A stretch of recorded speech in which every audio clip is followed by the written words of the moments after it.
We made it. Week 1. Week 1 in the books. We have survived.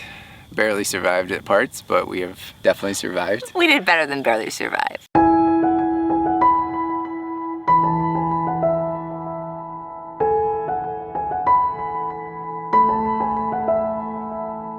Here, Otto. Take this nickel. Sure.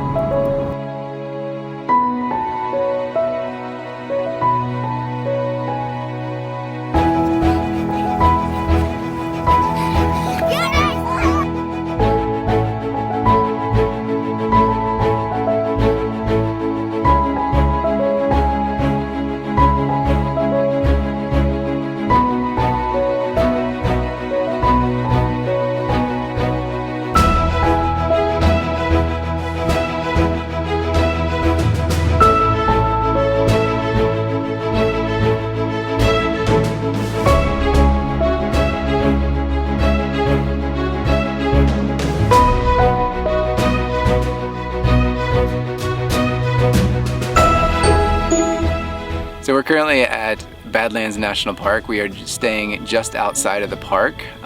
We are at a natural grasslands called Buffalo Gap. It is a free boondocking site, so if you're into that kind of stuff, this is a wonderful location. Aside from having to get in and out of here, the location to camp is phenomenal. This is our first boondocking experience, and we were dreaming about what that experience would look like. And we're like, it'd be awesome just be kind of in this beautiful spot with an overlook and good cell service because Kenton needs to work. And like, we nailed it first try. We were only intending to stay here for about a day. And when we arrived, we got to this overlook and we immediately jumped out of the car and we're like, okay, like our plans are changing because the cell service is strong and the view from here is unbeatable. So while Kenton would work, the kids and I would drive into the park because it's minutes from the gate, the west gate entrance. So we'd go in and climb all day, and then when Kenton would get out of work, we'd have dinner and then a lot of times head back in and watch the sunset. It's been a great week. It's been a really good week. We've had some moments, especially as I mentioned, getting in and out of this location. The road in and out of here is extremely susceptible to water. It also dries out pretty fast, but if it has rained recently, the road just deteriorates instantly. You lose all traction, you get giant ruts, and so everyone is getting stuck constantly. People are helping each other out, luckily, and making sure that others are able to get in and out.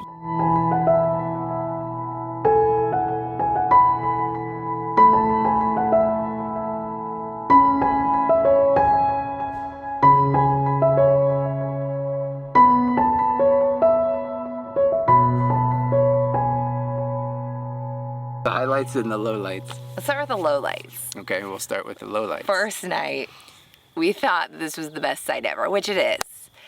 Until a storm comes at 2 in the morning. Kenton woke me up and he's like, look at the radar. It says 60-mile-per-hour winds, 1-inch hail, and we're like parked right on the edge of the cliff. And I know in my head that like we're not gonna topple off the cliff, but I was a little afraid we were gonna topple off the cliff. So Ken's like, what do we do? Do we wake the kids? Did we wait? And so I voted that we get the kids up, put them in the truck, just play like low key, like, hey, we're just gonna sleep in the truck.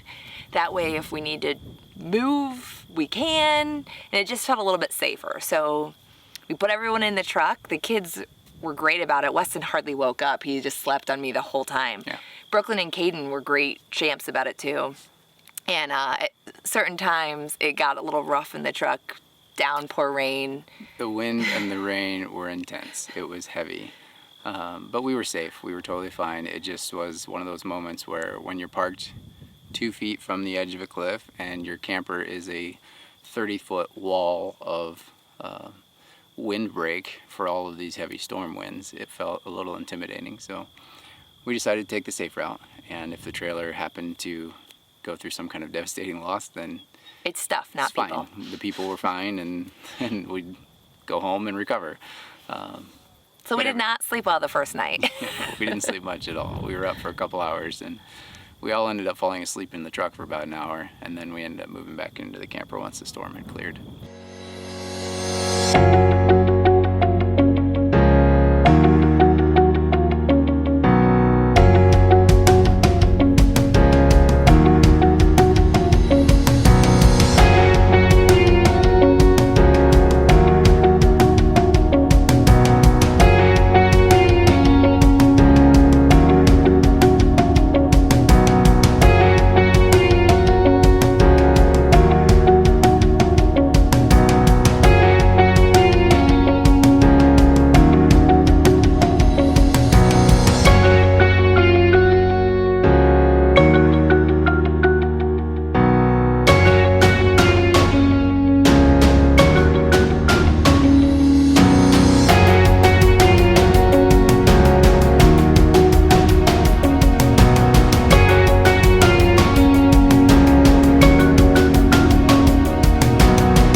a book that Sheep Mountain Table may just be the best view in Badlands National Park.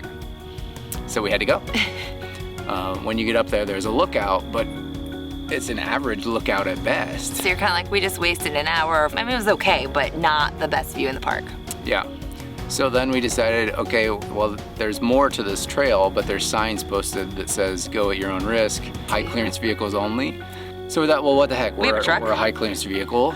We're gonna try it. So we dropped it into 4-wheel drive and decided to let them hang out the windows while we were going through the grasslands. Safe parents do, as they dangle out the window for wheel drive. We were moving very slowly as but we were driving. Sideways slowly. Sometimes the truck was not level, that's for sure. We were looking at the horizon and the truck dashboard, and they were kind of like this to each other, which was a lot of fun. So we ended up getting to some spots that were not passable.